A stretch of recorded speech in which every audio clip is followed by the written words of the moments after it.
앞에서 모든 길을 작정하시는 하나님께 영광을 돌리십시오. 모든 길을 작정하시는 하나님께 영광을 돌리십시오. 라는 제목으로 하나님 말씀 증거하겠습니다. 이 벨사살 왕이 사람들 1000명을 모아놓고 파티를 열고 또 예루살렘에서 가져온 그 성전에서 가져온 것들을 가지고 술을 따르고 하나님의 전에 용기들을 함부로 사용하면서 자기가 믿는 신이 하나님보다 더 위에 있다. 이런 걸 은근히 드러내는 것을 보게 됩니다. 그때 벽에서 손가락이 나타나서 기록하게 되죠. 사람은 항상 똑같습니다. 한기에 부딪혀야 비로소 하나님의 무릎을 꿇고 하나님께 절박해지는 것 같습니다. 평온할 때 우리가 더 많이 기도하는 여러분 되시기를 바랍니다. 아무 일이 없을 때 그때 우리는 사명을 위해서 진짜 기도할 수 있는 시간입니다. 문제가 있을 때만 기도하는 사람은 일평생 문제에 사로잡혀서 그 문제 해결만을 위해서 기도하다 끝나버려요. 그러나 문제가 없을 때도 여전히 하나님 앞에 기도할 수 있는 사람은 진정 하나님이신 뜻을 이루고 사명을 위해서 살아갈 수 있게 되는 거죠. 자, 문제에 사로잡히자 드디어 이제 다니엘을 찾게 됩니다. 그래서 다니엘이 오늘 벨사살 왕 앞에 서서 그에게 고하는 그런 내용이 오늘 본문의 내용입니다. 참 다니엘은 굉장히 당당하죠. 그렇죠? 이 벨사살 왕, 당시 고대 근동아시아의 바벨론 그러면 패권을, 세계 패권을 제패했던 나라 아닙니까? 권력과 모든 권세가 이 왕의 한 손에 달려 있는데 그 왕 앞에서도 주눅들지 않고 당당하게 하나님의 말씀을 증거하는 것을 보게 됩니다. 그가 벨사살 왕 앞에서 증거한 하나님의 말씀은 딱 두 가지입니다. 하나님께서 왕에게 모든 나라와 큰 권세와 영광과 위엄을 다 주셨다. 자, 그런데 당신의 왕, 당신의 아버지 느부갓네살은 마음이 높아져서 교만했다. 또 뜻이 완악했다. 이 말은 뭐냐면 하나님의 말씀을 통해서 선지자를 통해서 경고를 받았는데 마음이 완악해서 돌이키고 회개하지 않았다. 기회를 주었는데 회개하지 않았다. 이 두 가지를 지적하면서 당신의 아버지 느부갓네살이 왜 왕에서 쫓겨나서 광야에서 7년 동안 그렇게 고통을 당했는지 아느냐? 바로 마음이 높아져서 교만해졌기 때문이고 내가 분명히 하나님의 뜻을 전했음에도 불구하고 마음이 완고하고 완악해서 돌이키고 회개하지 않았기 때문이다. 그러면서 당신도 마찬가지다. 당신은 벨사살 왕은 당신은 그것을 알고도 지금 마음을 낮추지 않는다. 그렇죠? 한 발 더 나가서 도리어 자신을 하나님보다 지금 더 높이고 있다. 하나님보다 더 높이고. 당신의 아버지는 그래도 은밀하게 높였는데 당신은 지금 대놓고 지금 높이고 있다.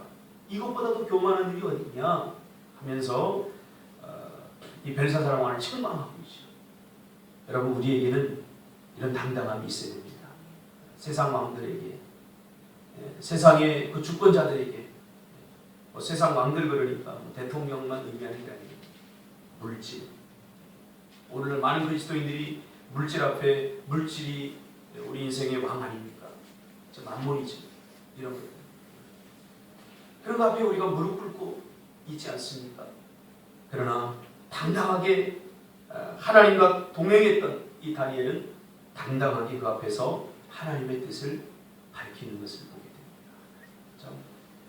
저는 우리 교회 청년들을 참 자랑합니다. 요즘 세상에 직업을 선택하는데 1순위, 권사님 우리 교회 청년들은 그렇게 합니다. 1순위가 주일성수입니다. 주일성수. 알고 있어요. 많은 사람들이 알고 있는데 정작 좋은 조건, 월급 많은 데가 나오면 이 마음이 흔들려요. 하나님 한 번만 봐주세요. 그리고 우리의 믿음이 차선책이 되고 세상 것들이 최선책이 되어서 우리가 선택할 것이 얼마나 많은지 모릅니다. 그래서 우리 청년들은 제일 먼저 주일성수합니다. 이번 주에도 우리 한 청년이 이제 입사를 했는데 제일 먼저 물어보는 주일 성수 저는 해야 됩니다. 그러니까 회사에서 격주로다가 근무를 해야 되는데 어떻게든지 모르겠다. 내가 통보를 해주겠다. 주일 성수 안 하면 저는 힘듭니다. 통보가 왔어요. 주일날 쉬게 해주겠다. 그런 회사에 어떻게 보면 주일 성수하는 회사 세상으로부터 왕따당할 수 있어요. 이게 참 힘들 수 있어요. 이게 하나님과 동행하는 사람들이 짊어져야 될 십자가입니다. 그러나 우리는 이것을 기억해야 돼요. 우리 인생의 손이, 우리 인생의 미래가 직장에 달려있는 게 아니라 하나님의 손에 달려있다는 것을 우리가 기억해야 됩니다. 많은 사람들이 이것을 인식은 하는데 알고 있어요. 알고 있어요. 그러나 실제로 그렇게 행하는 사람이 많지 않다는 거예요. 그러면서 오늘 벨사살 왕과 우리가 비교해보면 벨사살 왕도 마찬가지잖아요. 알고 있었어요. 자기 아버지가 어떻게 해서 그 왕의 자리에서 물러났는지 알고 있었어요. 벨사살 왕이 알고도 마음을 낮추지 않았다. 오늘 본문이 말하잖아요. 당신은 지금 아버지가 어떻게 쫓겨났는지 알고도 지금 마음을 낮추지 않고 도리어 자신을 하나님보다 더 높인다. 결국 신앙은 머리로 인식하고 아는 알의 문제가 아니라 행함의 문제입니다. 알면 행하시기를 주님의 이름으로 축복합니다. 알면 행해. 모든 우리 인생의 미래가, 우리 인생이 하나님의 손에 달려있다는 것을 아는 사람은 그냥 아는 것으로 머리로 인식만 하지 않고 행함으로 나타나게 됩니다. 잠언서 16장 9절에 솔로몬이 그것을 깨닫고 이렇게 고백합니다. 사람이 마음으로 자기의 길을 계획할지라도 그의 걸음을 인도하시는 이는 하나님이시다. 무슨 말이에요? 하나님이 역사의 주인이시다. 하나님이 역사의 주인이시다.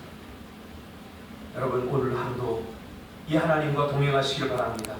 인정하시기를 바랍니다. 행함으로 드러내시기를 바랍니다. 머릿속으로만 알지 않고 머릿속으로만 알면 우리 신앙이 공허해집니다. 삶과 또 말씀의 그 괴리감, 그렇죠? 이렇게 살아야 되는 거 아는데 우리 삶의 현장은 녹록지 않거든요. 그런 것을 보면서 낙심하고 좌절하게 됩니다. 결국 어떻게 됩니까? 하나님을 떠나는 사람이 있고 또 적당히 신앙생활을 말씀으로 기준 삼지 않고 자기의 어떤 규칙, 자기의 룰을 정합니다. 신앙이 약화되는 거죠. 여러분 무슨 일이 있어도 말씀의 원칙을 따르시길 바랍니다. 제 친구 김정년 선교사님 형님이 지금 북한에 법령이 있습니다. 뉴스에도 나오죠. 김정은 선교사님 친구 선교사님 형님이 북한으로 알고도 갔어요. 알고 북한의 그 식량난 때문에 고통당하는 그 사람들 자기가 실제로 한번 눈으로 봐야지 제가 압니다. 많은 사람들이 말렸지만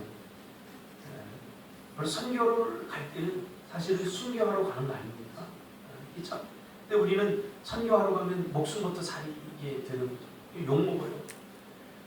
목숨을 조금 더 귀한 것을 여기지 않고 주의 일을 감당하는 사람을 무모하다고 하고 그렇게 합니다. 그래서 그걸 보면서 참 가슴이 아파요. 우리도 지금 미얀마 우리 선교 다녀오고 또 인도 선교 다녀오고 태국도 다녀오고 했지 않습니까? 사실은 우리가 관광 가는 게 아니라 목숨을 걸고 가는 거죠. 왜 그래요? 모든 우리 인생의 미래가 하나님의 손에 달려있음을 우리가 아는 거예요. 여러분 머리로만 신앙생활 하지 않고 행함으로 하시기를 주님의 이름으로 축복합니다. 욥기 42장 5절 내가 주께 대하여 귀로 듣기만 하여 싸우나 이제는 눈으로 배운다. 귀로 듣는 신앙이 아니라 눈으로 보는 경험하고 또 하나님을 체험하는 그런 오늘 하루가 되시기를 주님의 이름으로 축복합니다. 기도하겠습니다.